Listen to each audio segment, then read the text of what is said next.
전세 맛집 TV 세무사 김명택입니다. 이번 시간엔 조합원 입주권, 분양권 1편에 이어서 2편으로 조합원 입주권에 관련돼서 1입주권 플러스 1주택의 형태, 주택의 형태에 대해서 비과세 내용을 한번 살펴보고요. 그리고 분양권 부분은 여러분들이 많이 헷갈려 하시기 때문에 분양권을 주택과 주택 외 분양권으로 구분해서 차이를 한번 살펴보도록 하겠습니다. 이 분양권 부분에 대해서는 이 영상의 마지막 부분에 있기 때문에 끝까지 시청해 주시길 부탁드립니다. 먼저 이 종전 A주택을 보유한 상태에서 이사 목적으로 입주권을 취득한 경우인데요. 이 입주권을 취득한 이후에 A주택을 언제까지 처분해야 비과세를 받을 수가 있는가? A주택을 양도했을 때 이 부분에 대해서 비과세가 가능한가 부분인데요. 우리가 이 경우는 입주권을 취득했기 때문에 이사 목적으로 일반적으로 승계 입주권을 취득한 경우를 의미하겠는데요. 일시적 이주택 논리하고 동일하게 종전주택을 취득한 날로부터 1년이 경과돼야 되죠. 1년 경과 후에 비입주권을 취득하고 비입주권 취득일로부터 언제까지 처분해야 비과세를 받을 수가 있는 겁니까?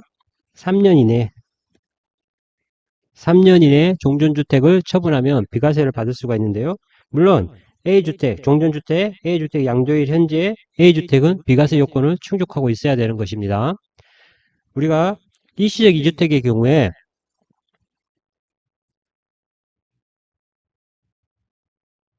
지금 이 경우에 일시적 이주택 경우의 논리하고 동일하죠. 동일한데 다른 점이 있다고 하면 입주권 취득일로부터 3년 이내, 중복 보유기간이 3년입니다.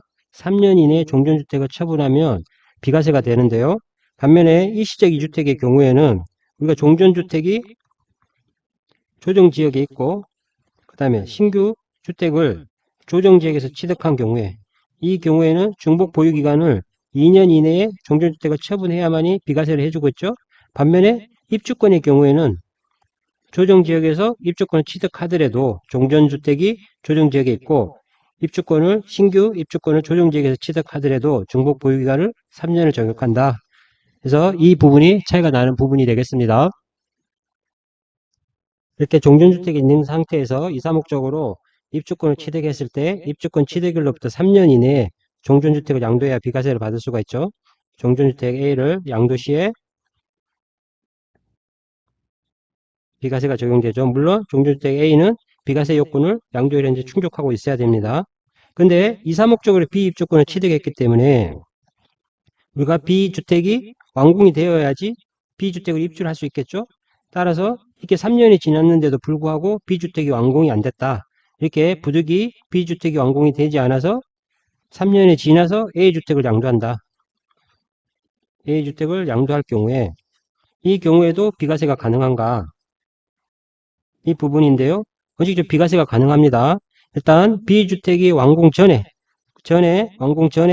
A주택을 양도하거나 B주택의 완공된 날로부터 2년 이내에 A주택을 양도하는 경우에 이 두 가지 모두 비과세가 가능하죠. 다만 이 비과세를 해주는데 다만 우리가 B주택이 완공이 되었기 때문에 이 B주택으로 이사 목적으로 취득을 했잖아요. 따라서 이 B주택으로 완공 후 2년 이내에 세대 전원이 전입하고 1년 이상 계속해서 거주해야만이 이 요건이 충족되어야 됩니다. 사후적으로라도 충족이 되어야지 B주택의 준공 전 A주택을 양도하거나 3년이 지났다 하더라도 A주택을 양도하거나 준공 후 2년 이내에 A주택을 양도한 경우에도 비과세를 해준다. 단 B주택 완공 후 2년 이내에 세대 전원이 전입하고 1년 이상 계속해서 거주해야 된다. 이렇게 꼭 기억해 주시기 바랍니다. 앞서는 이사 목적으로 입주권을 취득한 경우인데요. 반대로 이렇게 갑이 보유주택을 A주택을 보유하던 주택이 재개발 등으로 인해서 권리로 변환되는 거죠. 입주권으로 변환이 되는 거죠. 이렇게 관리처분 인가를 이후에 A주택이 종전부동산이 A- 입주권으로 권리로 변환이 되는데요. 이렇게 관리처분 인가일 이후에는 철거와 착공 등 이런 재개발 사업이 진행이 되지 않습니까? 따라서 갑의 경우에 이렇게 A주택이 입주권으로 변환되어 있기 때문에 거주 목적으로 주택이 필요하죠. 따라서 그 거주 목적으로 주택을 취득하는 거죠. B라는 주택을 거주 목적으로 대체 취득하는 거죠. 대체 취득하는데 이 대체주택 B를 처분할 때도 비과세가 가능한 건데요. 이 경우는 A주택이 이제 완공이 되겠죠. A주택이 완공이 되면 A주택의 완공일로부터 2년 이내에 2년 이내에 B주택을 양도할 때 이때 B주택에 대해서 비과세를 해주고 있습니다. 물론 이 경우에도 B주택을 거주 목적으로 대체 취득했기 때문에 이 세대 전원이 반드시 1년 이상 계속해서 거주를 했어야 되는 것입니다. 1년 이상 거주를 했었다면 A주택의 완공일로부터 2년 이내에 대체주택 B를 양도하면 비과세가 가능하다. 이렇게 말씀드릴 수 있겠습니다. 1입주권 플러스 1주택의 형태로 1주택자가 1조합원 입주권을 보유한 부모를 동거봉양하는 경우도 있을 수 있는데요. 갑의 경우에는 A주택을 보유하고 1주택을 보유하고 있고 그리고 을 부모님이죠. 부모님 60세 이상인 부모님은 B주택을 보유하다가 이 B주택이 재개발 등으로 인해서 관리처분 이후에 입주권으로 변환된 거죠. 입주권으로 변환된 상태에서 이후에 갑과 을이 동거봉양으로 합가를 한 경우입니다. 이 경우에 우리가 동거봉양의 경우에는 합가일로부터 10년 이내에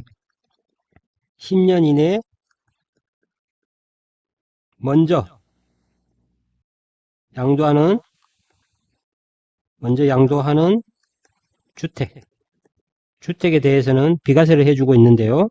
따라서 이 10년 이내에 A주택을 처분할 경우에 A주택을 처분한다. 이랬을 경우에 이 경우는 비과세가 되는 겁니다. 물론 A주택 당연히 비과세 요건 충족하고 있어야 되죠. 비과세가 되는 거고요. 이 B주택의 경우에도 B주택이 이렇게 관리처분 인가일 이후에 사업이 진행이 돼서 B주택이 준공이 나겠죠. 이렇게 준공이 나서 이럴 경우에 이 B주택도 준공이 난 신규 이 B주택을 처분할 때도 처분할 경우도 이 주택을 먼저 처분했다라고 하면 이 B주택에 대해서도 비과세를 해주는 겁니다. 따라서 10년 이내에 먼저 양도하는 주택에 대해서는 비과세를 해준다. 다만 우리가 동거봉양 합가의 경우에는 10년 이내에 먼저 양도하는 주택이라고 이렇게 규정하고 있습니다. 따라서 이 을의 경우에 B가 B-입주권으로 변환됐는데요. 이렇게 B로 준공이 되기 전에 입주권 상태로 B-입주권 상태로 선양도했다. 이랬을 경우에 비입주권에 대해서 비과세가 가능한가? 우리가 갑과 을이 별도의 세, 동거봉양으로 합가하기 이전에 별도 세대로 있었잖아요. 있었을 경우에 을의 경우에는 B주택을 보유하다가 관리처분이 났죠. 그래서 입주권으로 변환됐는데요. 이 상태에서 입주권을 처분할 때 관리처분 인가일 현재 비과세 요건 충족하고 있고 입주권 양도일 현재 다른 주택이 없거나 다른 입주권이나 분양권 등이 없을 때 비과세가 되잖아요. 따라서 을의 경우에 비과세가 가능하고 갑의 경우에도 별도 세대로 있을 때 A주택 하나만 있기 때문에 비과세가 가능한데요. 이렇게 동거봉양 합가의 경우에 합가를 했을 때 이 비입주권을 먼저 양도하더라도 비과세가 적용이 될 것 같은데 우리가 동거봉양 1입주권 플러스 1주택 형태로 동거봉양 합가를 한 경우에는 10년 이내에 먼저 양도하는 주택 10년 이내에 먼저 양도하는 주택이라고 표현되어 있습니다. 주택이라고 되어 있기 때문에 이렇게 입주권 양도는 권리죠. 권리를 먼저 양도하는 경우에는 비과세가 되지 않는다. 권리를 먼저 양도하는 경우는 비과세가 적용되지 않는다. 이 부분을 꼭 유념해 주시기 바랍니다. 그리고 앞서 제가 1편에서 입주권의 양도 시에 A주택으로 있다가 A주택이 입주권으로 변환이 되는 거죠. A 입주권으로 변환이 돼서 변환된 이후에 다시 입주권을 양도했을 때 우리가 이 관리처분 인가일 현재 비과세 요건을 갖추고 있고 입주권 양도로 현재 다른 주택이나 입주권 등이 없을 때는 비과세가 된다고 했는데요. 이때 12억이 초과돼서 초과 부분에 대해서 가세가 될 때 장기보유 특별공제 부분에 대해서 제가 설명을 드렸잖아요. 그때 장기보유 특별공제에는 토지 건물 등에 대해서만 토지 건물에 대해서만 장기보유 특별공제를 해주기 때문에 이 부동산으로 보유한 기간 관리처분 인가의 전까지 부분에 대해서는 장특공이 해당이 된다고 그랬죠. 장특공을 해주고 이 권리 부분에 대한 입주권에 대한 양도 차익 이 부분에 대해서는 장기보유 특별공제를 적용하지 않는다라고 설명을 드렸는데요. 물론 이 장기보유 특별공제는 3년 이상 보유해야 되는 겁니다. 토지 건물로서 3년 이상 보유해야만이 장기보유 특별공제가 되기 때문에 앞서 1편 사례에서 이 기간이 2년, 3년 미만이었는데요. 3년 미만이었기 때문에 거기에 비춰보면 이 장특공제, 부동산 부분에 대해서도 장기보유 특별공제가 적용되지 않는 것입니다. 이걸 추가로 참고로 말씀드렸고요. 그리고 주택 분양권에 관련된 부분인데요. 우리가 주택 분양권도 2021년 1월 1일 이후에 그 취득한 분은 주택수에 포함이 되는 겁니다. 따라서 우리가 주택 분양권도 승계조합원 입주권의 취득과 동일하게 판단하시면 되시겠습니다. A주택이 있는 상태에서요. 분양권을 취득하는 거죠. B 분양권. 분양권을 취득했을 때 이 분양권 취득일로부터 3년 이내, 그죠? 3년 이내에 A주택을 양도하면 A주택이 비과세 요건을 충족한다고 했을 때 이 비과세가 되는 거죠. 비과세를 해주는 겁니다.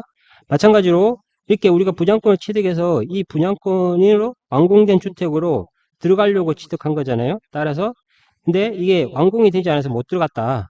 그래서 이 완공의 기간이 3년이 경과됐다. 그래서 3년이 경과되고 나서 A주택을 양도한다. 이 경우도 우리 입주권의 논리와 동일하게 비과세가 가능합니다. 물론 이 경우도 B주택이 이제 완공이 되는 거죠. 이때 완공이 되면 B주택이 완공이 되면 완공 전에 A주택을 양도하거나 완공일로부터 2년 내에, 그죠? 2년 이내에 A주택을 양도하는 경우에 이 비과세를 해주는 겁니다. 그리고 반드시 마찬가지로 B주택으로, 그죠? B주택으로 세대 전원이 전입하고 1년 이상 계속해서 거주를 해야 되는 겁니다. 이것도 입주권의 논리와 동일하게 이렇게 해야만이 이 A주택을 B주택 완공 전에 처분하거나 완공 후 2년 이내에 처분했을 때 비과세가 가능하다. 이렇게 알고 계시면 되시겠습니다. 그리고 여러분들이 이 분양권에 대해서 분양권은 제가 앞서서 주택 분양권과 주택의 분양권으로 구분할 수 있다고 했죠. 주택의 분양권을 구분할 수가 있는데요. 여러분들이 이 주택 분양권과 주택의 분양권을 동일시하는 경향이 있어서 자꾸 헷갈려 하시는데요. 우리가 이 부분에서 주택 분양권에 대해서는 주택수 등에 할 때 비과세를 판단할 때 주택수에 포함한다든지 중과 적용을 할 때 주택수에 포함한다든지 주택으로 취급하고 있습니다. 즉 2021년 1월 1일 이후 취득분에 대해서는 주택으로 취급하고 있죠. 그리고 주택 분양권과 주택의 분양권에 대해서도 세율 적용에서도 차이가 있습니다. 이 주택 분양권에 대해서는 우리가 보유기간이 1년 미만일 때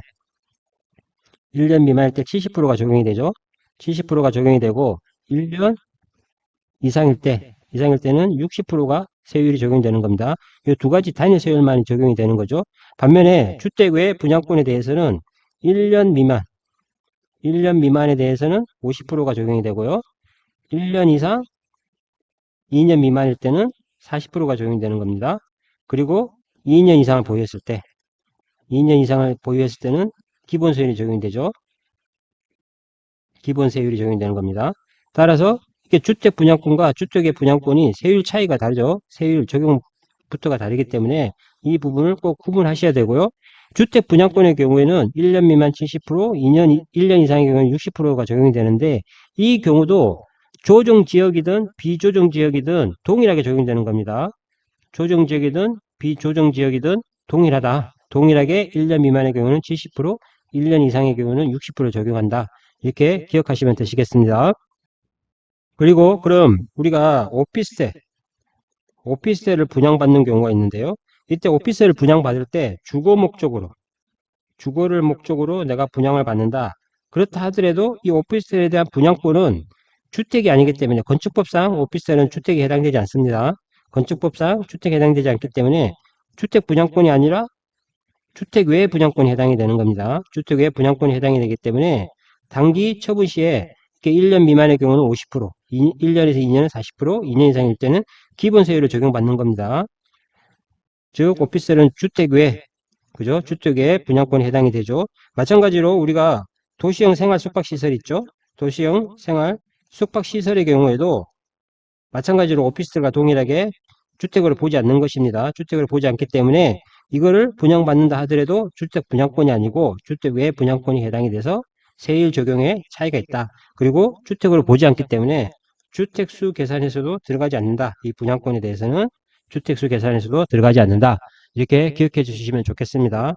이상으로 1편, 2편에 이어서 조합원 입주권과 분양권에 대해서 살펴보았는데요. 이 정보가 도움이 되셨다면 구독과 알림 설정 꼭 부탁드립니다. 감사합니다.